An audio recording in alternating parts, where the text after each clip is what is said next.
بسم اللہ الرحمن الرحیم۔ السلام علیکم ناظرین کرام، تبوک کے مقام پر حضور اکرم صلی اللہ علیہ وآلہ وسلم اپنے لشکر کے ساتھ رونق افروز تھے اور آپ صلی اللہ علیہ وآلہ وسلم کے سامنے قسطن دنیا کا عیسائی شہنشاہ ہرقولس اپنے لشکر کے ساتھ خیمہ زن تھا۔ مسلمانوں کے ساتھ جنگ کی ابتدا کرنے سے پہلے ہرقولس اپنے کچھ مخبر مسلمانوں کی لشکر کی طرف روانہ کیے اور انہیں یہ ہدایت کی کہ مسلمانوں کے لشکر کے متعلق اطلاعات اسے فراہم کرے۔ ہرقولس کے یہ مخبر جب ہرقولس کے پاس واپس آئے تو انہوں نے اسے یہ بتایا کہ مسلمانوں کے رسول صلی اللہ علیہ وآلہ وسلم صدقہ نہیں لیتے، ہاں مگر ہدیہ ضرور قبول فرما لیتے ہیں۔ اہل لشکر بڑے روب و داب کے ساتھ خیمہ زن ہے اور اسلام کے لیے ہر وقت اپنی جان قربان کرنے کے لیے تیار رہتے ہیں۔ یہ اطلاعات سنتے ہی عیسائیوں کے شہنشاہ کے رونگٹے کھڑے ہو گئے۔ مورخین لکھتے ہیں کہ اس کے ہوش و حواس گم ہو گئے تھے اور وہ مسلمانوں سے مقابلہ کیے بغیر ہی اپنے لشکر کو لے کر واپس چلا گیا۔ حضور اکرم صلی اللہ علیہ وآلہ وسلم نے 20 روز تک تبوک کے مقام پر قیام کیا۔ آپ صلی اللہ علیہ وآلہ وسلم نے اس دوران ایک مسجد بھی تعمیر کروائی اور آس پاس کے علاقوں میں تبلیغ اسلام کے لیے کچھ حضرات کو روانہ کیا۔ اس تبلیغ کے اثرات سے بہت سے عرب سرداروں نے جو رومنوں کے ماتحت تھے مسلمانوں کی اطاعت قبول کر لی تھی۔ جن عیسائی حکمرانوں نے آپ کی اطاعت قبول کی ان میں ایلا کا حاکم یوحنا بھی شامل تھا۔ یہ بذات خود حضور اکرم صلی اللہ علیہ وآلہ وسلم کی خدمت میں حاضر ہوا اور جزیہ دے کر آپ سے معاہدہ کر لیا۔ اس کے علاوہ جرجہ اور عزرا کے عیسائی بھی مسلمانوں کی امان میں آ گئے تھے۔ تبوک کے مقام پر 20 دن قیام کرنے کے بعد حضور اکرم صلی اللہ علیہ وآلہ وسلم نے اپنے لشکر کے ساتھ مدینے کی طرف روانہ ہوئے۔ راستے میں آپ صلی اللہ علیہ وآلہ وسلم نے اپنے ایک عظیم سپہ سالار اور عالم اسلام کے نایاب فرزند کو دومتہ الجدل قلعے کی طرف روانہ کیا۔ یہ قلعہ مدینہ اور دمشق کے درمیان ایک پہاڑی علاقے پر واقع تھا اور اس وقت اس کا حاکم ایک شخص عقیدر بن عبد المالک تھا۔ وہ رومنوں کا حلیف تھا۔ مسلمانوں کے وہ عظیم سپہ سالار جب اپنے 400 ہمراہیوں کے ساتھ عقیدر قلعے کی طرف روانہ ہونے لگے تب حضور اکرم صلی اللہ علیہ وآلہ وسلم نے انہیں یہ نصیحت فرمائی، دیکھو عقیدر بن عبد المالک نیل گاہے کا شکار کرنے کا بڑا شوقین ہے۔ جس وقت تم اس کے پاس جاؤ گے تو وہ نیل گاہے کا شکار کر رہا ہوگا، لہٰذا تم لوگ اسے زندہ گرفتار کر کے میرے پاس لے آنا۔ حضور اکرم صلی اللہ علیہ وآلہ وسلم کا یہ فرمان سن کر وہ سپہ سالار الجدل قلعے کی طرف روانہ ہو گیا۔ جب وہ عقیدر قلعے کے قریب پہنچے تو رات ہو چکی تھی اور قلعے کا دروازہ بھی بند تھا۔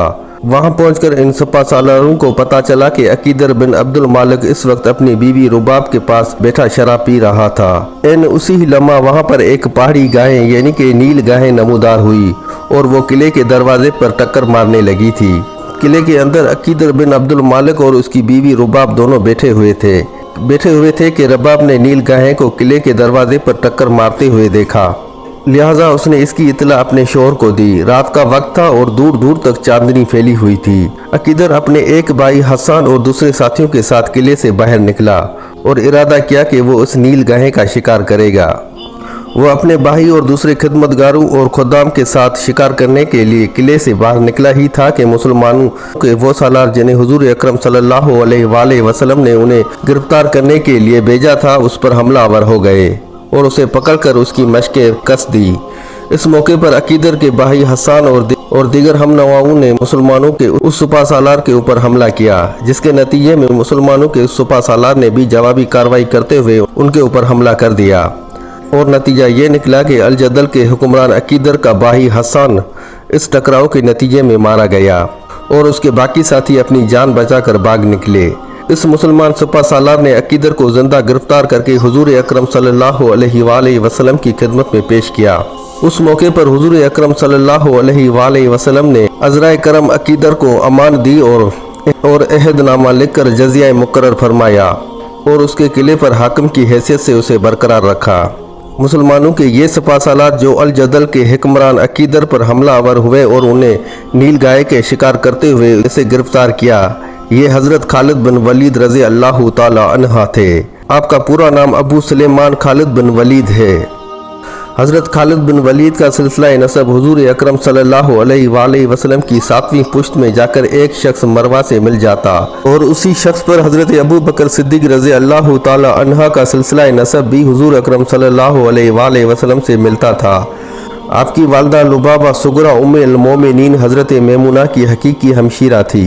इस तरह से हुजूर अकरम सल्लल्लाहु अलैहि वसल्लम हज़रत खालिद बिन वलीद के हकीकी खालू थे और ख़ानदान नबूवत से ये आपका दूसरा करीबी रिश्ता था। जंगजू याना औसाफ व इल्म व फजल और अच्छाई की कसरत के बाहिस बनु मखज़ूम कुरैश में ख़ास दर्जा रखते थे और बनु हाशिम के बाद इसी कबीले की अहमियत दी जाती थी। ज़माने जाहिलियत की रस्म के मुताबिक कुरैश के तमाम शाखों के ज़िम्मे कोई ना कोई फ़ौजी खिदमत लगाई जाती थी। जंग के दौरान इस खिदमत का पूरा करना फ़र्ज ख्याल किया जाता था। इस लिहाज से बनु मखज़ूम के ज़िम्मे लड़ाई के दिनों लश्कर के घोड़े मुहैया करना और लश्करियों के आराम और सामाने जंग को इकट्ठा करने के लिए खीमे भी नस्ब करना था। हज़रत खालिद रज़ी अल्लाह ताला अन्हा के वालिद माजिद अब्दुल शम्सुल वलीद बिन अल मुगीरा अल मखज़ूमी मक्का के इंतहाई मतमूल और बाअसर शख्स समझे जाते थे। मक्का से ताइफ तक आपके बागात फैले हुए थे। इनके माल व दौलत का अंदाज़ा इस बात से लगाया जा सकता है कि एक साल आप तन्हा खाना काबा का गिलाफ बनवाते थे और दूसरे साल तमाम कुरैश मिलकर खाना काबा का गिलाफ बनवाते थे। हज के अयाम में मिन्ना के मकाम पर हाजियों को एक वक्त का खाना भी वो खिलाया करते थे। हज़रत खालिद के वालिद माजिद वलीद इस्लाम के सख्त मुखालिफ थे। वो आखिरी सांस तक मुसलमानों को तकलीफ पहुँचाने में पेश रहे थे। हज़रत खालिद बिन वलीद के 6 भाई और 2 बहनें थी। भाइयों में हशाम और वलीद ने इस्लाम कबूल कर लिया था। बाकी चार भाइयों का खात्मा हालत कुफ्र में हुआ था। बहनों में से एक की शादी हज़रत सुनवान बिन उमैया के साथ हुई थी और दूसरी की शादी हारिस बिन हशाम के चाचाजाद भाई से हुई थी।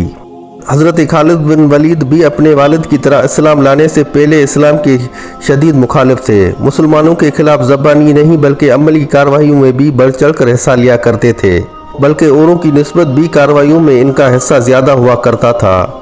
ग़ज़वा-ए अहद में मुसलमानों ने जो नुकसान उठाया उसकी सबसे बड़ी वजह हज़रत खालिद बिन वलीद की जंगी फरासत व बहादुरी भी थी। इस ग़ज़वा में मुसलमानों ने जबल अहद को पुश्त पर रखकर सफ़ आराई की थी। इस पहाड़ पर एक दुर्रा था जिसे अबूर करके दुश्मन मुसलमानों के अकब पर हमला कर सकता था। हुजूर अकरम सल्लल्लाहु अलैहि वसल्लम इस खतरे से वाकिफ थे। चुनांचे हुजूर अकरम सल्लल्लाहु अलैहि वसल्लम ने अब्दुल्ला बिन ज़ुबैर को 50 तीर अंदाजों के साथ वहां पर तायन कर दिया था और ताकीद फरमाई थी कि लड़ाई का कुछ भी नतीजा निकले तुम लोगों ने इस जगह को नहीं छोड़ना। खालिद बिन वलीद ग़ज़वा-ए अहद में मुशरिकीन कुरैश के दस्तों की क़यादत कर रहे थे। उन्होंने कई बार इस दुर्रे की तरफ से मुसलमानों पर हमलावर होने की कोशिश की, लेकिन तीर अंदाजों के उस दस्ते की वजह से उसे हर मर्तबा नाकाम लौटना पड़ा। बाद में जब मुशरिकीन के पाँव उखड़ गए, उन्हें शिकस्त हुई तो मुसलमान माले गनीमत जमा करने में मशगूल हो गए थे और दुर्रे की हिफाजत करने वाले तीर अंदाजों ने भी अपनी जगह छोड़ दी। बावजूद इसके कि मक्का के नहमो और बहादुर और आजमूदा सालार मैदान छोड़कर भाग चुके थे, लेकिन नौ उम्र खालिद बिन वलीद ने हिम्मत न हारी। उनके साथी भी मैदान जंग से फरार हो रहे थे, लेकिन उन्होंने जबल अहद के दुर्रे को गैर महफूज पाते ही एक दफा फिर पलटकर मुसलमानों के ऊपर हमला कर दिया। ये हमला क्योंकि मुसलमानों की तवक्का से बिल्कुल ही मुखालिफ था, उनकी सफ़ों में अफरा तफरी फैल गई। यहाँ तक कि हुजूर अकरम सल्लल्लाहु अलैहि वसल्लम की ज़ात अक़दस भी खतरे में पड़ गई। अगरचे हज़रत खालिद की ये कामयाबी आर्जी साबित हुई और मुसलमान संभल कर दोबारा से कुफ़ार पर हमलावर हुए और उन्हें भगा दिया, लेकिन जहाँ उनकी दूर अंदेशी, अस्करी तदाबरी और दिलेरी का ताल्लुक है, उनके बड़े से बड़े मुखालिफ को भी मानना पड़ता है कि शिकस्त खोरदा लश्कर के सिपाहियों को इकट्ठा करके फातेह मुसलमानों पर अकब से हमला कर देना एक बहुत बड़ा अस्करी कारनामा था। जंग अहद से सुलह हदीबिया तक हज़रत खालिद बिन वलीद हर वक्त मुसलमानों को नुकसान पहुँचाने की फिक्र में लगे रहते थे और इस काम में अबू जहल और उमर बिन असास भी इनके साथी हुआ करते थे।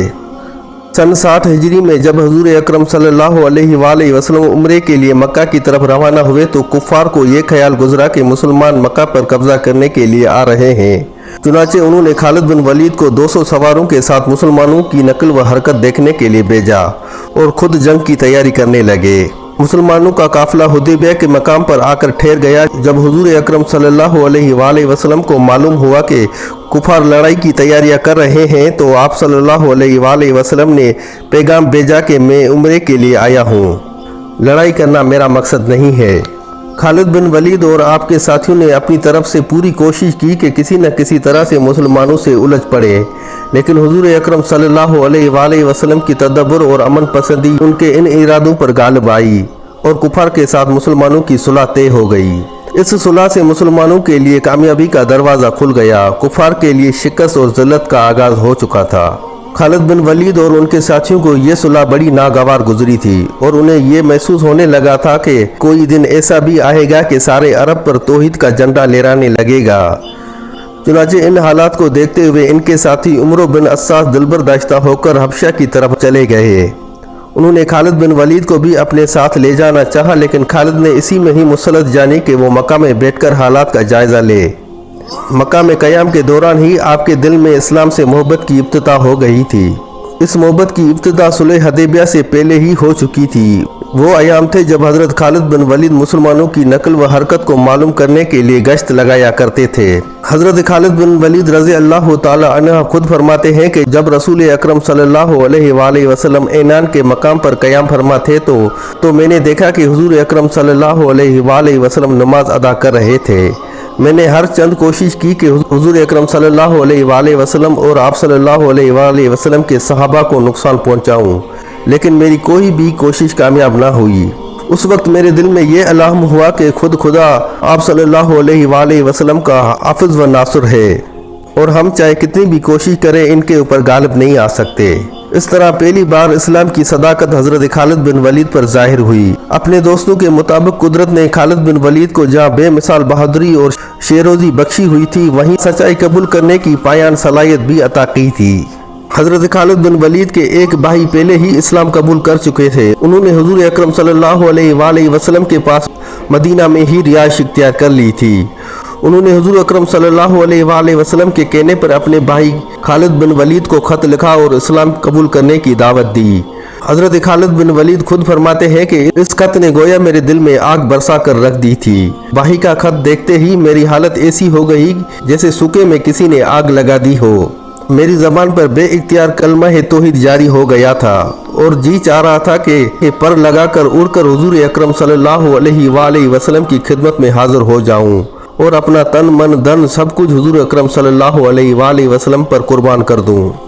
चुनांचे उसी वालियाना अंदाज में हज़रत खालिद बिन वलीद अपने एक साथी उस्मान बिन तलहा के साथ मक्का से मदीना की तरफ रवाना हुआ ताकि हुजूर अकरम सल्लल्लाहु अलैहि वसल्लम की खिदमत में हाजिर होकर इस्लाम कबूल कर लें।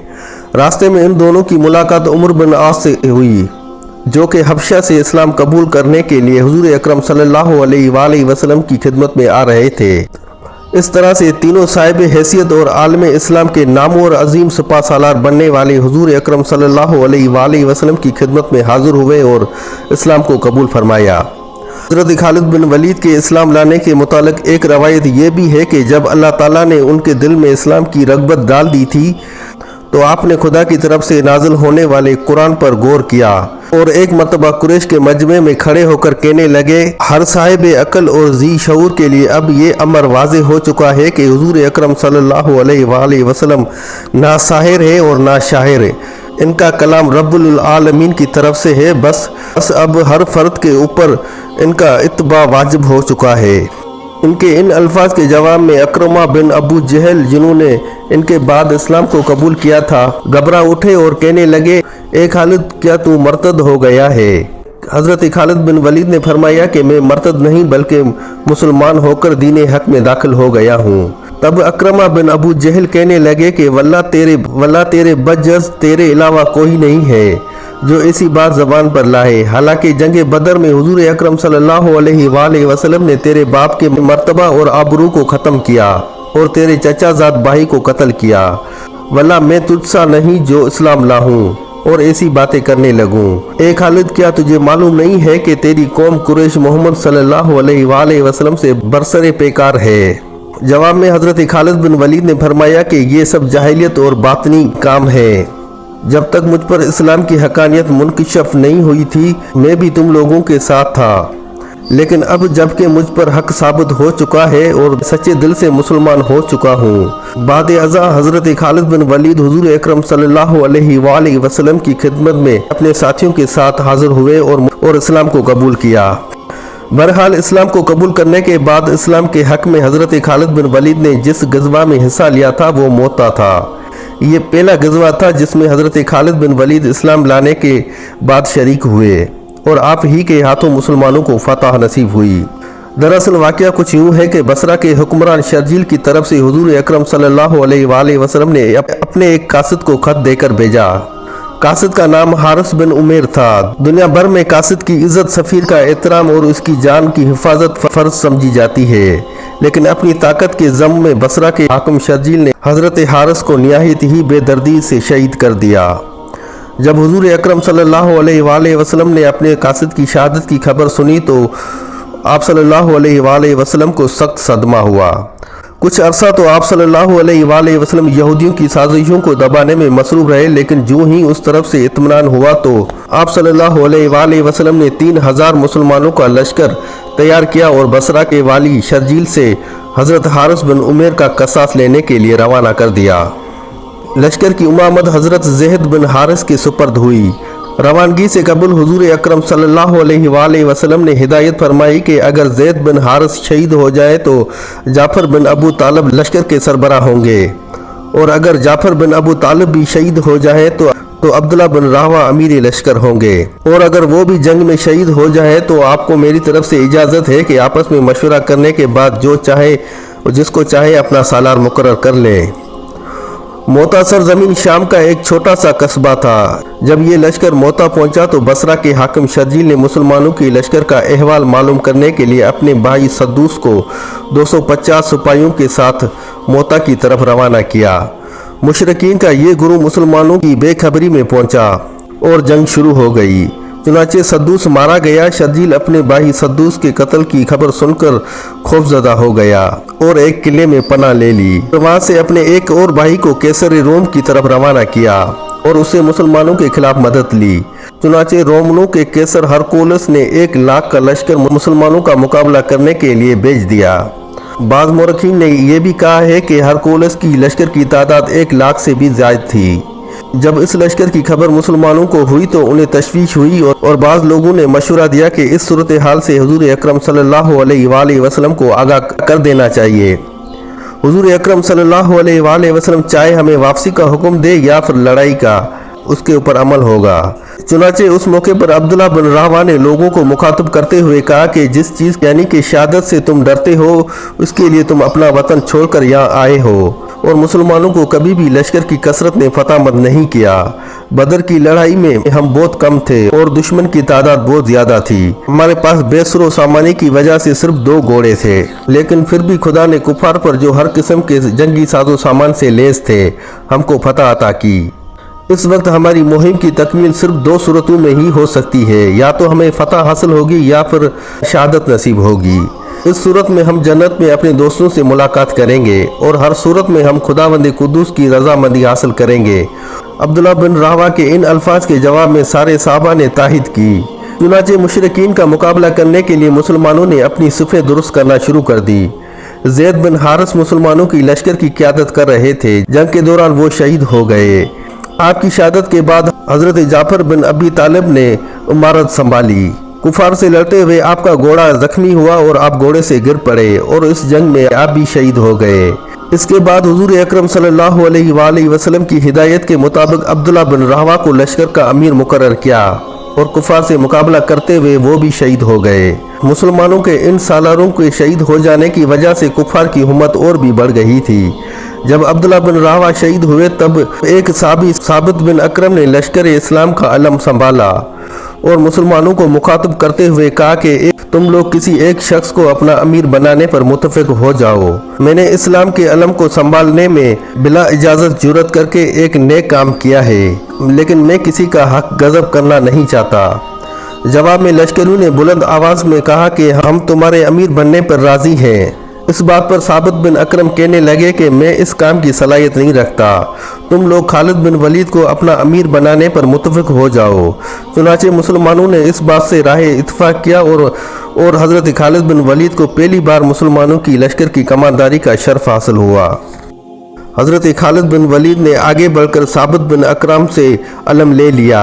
इस्लामी को लेते हुए साबित बिन अकरम से कहा कि तुम उम्र में भी मुझसे बड़े हो और मर्तबे में भी मुझसे बड़े हो, क्योंकि तुम असहाब बदर हो। लेकिन हज़रत साबित बिन अकरम ने फरमाया कि ये सब कुछ सही है, मगर जंग में महारत व शुजात और मर्दानगी तुम्हारा ही हिस्सा है। फिलहाल वाक़या मैंने ये अलम तुम्हें ही देने के लिए उठाया था। हज़रत खालिद बिन वलीद जब अपने लश्कर के अमीर हुए तो मुसलमान खौफजदा होकर भाग रहे थे। ये हालत देखकर हज़रत खालिद रज़ी अल्लाह ताला अन्हा के इशारे पर एक मुसलमान लश्करी ने भागते हुए मुसलमानों को पुकार कर कहा कि मुसलमानों, मैं तुमसे पूछता हूँ कि आकर मौत से भागकर कहाँ जा सकते हो? वो तुम्हें हर जगह आकर पकड़ेगी, क्यों न जहाद में मर्दों की तरह जान दे दें। ज़रा गौर करो, अल्लाह के रास्ते में जहाद करते हुए शहीद होना अच्छा है या बुज़दिलों की तरह भागते हुए पुश्तों पर दुश्मन के तीर खाना अच्छा है? ये सुनकर मुसलमान पलटे और संभले। फिर हज़रत खालिद बिन वलीद की सालारी में हैरत अंगेज़ फुर्ती और होशमंदी के साथ मुनज़्ज़म होकर आगे बढ़े और दुश्मन पर ज़ोरदार हमला कर दिया। यूँ रात हो गई और दोनों लश्कर अपने अपने पड़ाव की तरफ चले गए। अगले रोज़ खालिद बिन वलीद ने अपनी मर्जी और मंशा के मुताबिक लश्करों की सुफ़ों में काफ़ी तब्दीलियाँ की और लश्कर की सुफ़ों को इस तरह से फैलाया कि दूर तक लश्करियों को खड़ा किया। लश्कर की एक तरह से काया ही पलट गई। देखने वाला ये नहीं बता सकता था कि ये वही लश्कर है जो कल लड़ रहा था।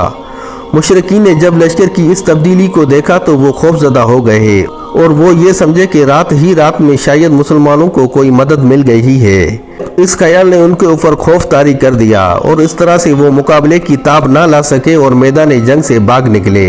और इस तरह से अल्लाह ताला ने कुफार के एक बहुत बड़े लश्कर के मुकाबले में हज़रत खालिद बिन वलीद को कामयाब व कामरान रखा और दुश्मनान इस्लाम को ज़िल्लत वामे शिकस्त से दो चार किया। ग़ज़वा मोता में हज़रत खालिद बिन वलीद जिस बहादुरी और तदब्बुर का मुजाहरा किया, तारीख में इसकी मिसाल नहीं मिलती।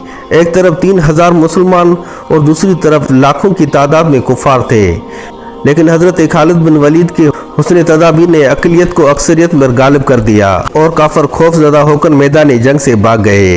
इसी जंग मोता में कुफार के साथ जंग करते हुए हज़रत खालिद बिन वलीद के हाथ से 9 तलवारें टूटी थी और इस जंग में हज़रत खालिद बिन वलीद की बेहतरीन और बेमिसाल कारगुजारी को देखते हुए हुजूर अकरम सल्लल्लाहु अलैहि वसल्लम ने आपको सैफुल्लाह यानी कि अल्लाह की तलवार का खिताब अता फरमाया। नाज़रीन इकराम, ये थी आज की छोटी सी वीडियो। उम्मीद करता हूँ आप भाइयों और बहनों को वीडियो पसंद आई होगी। मिलते हैं अगले वीडियो में, तब तक के लिए अपना और अपने इस चैनल का बहुत सा ख्याल रखिएगा। जज़ाकल्लाह।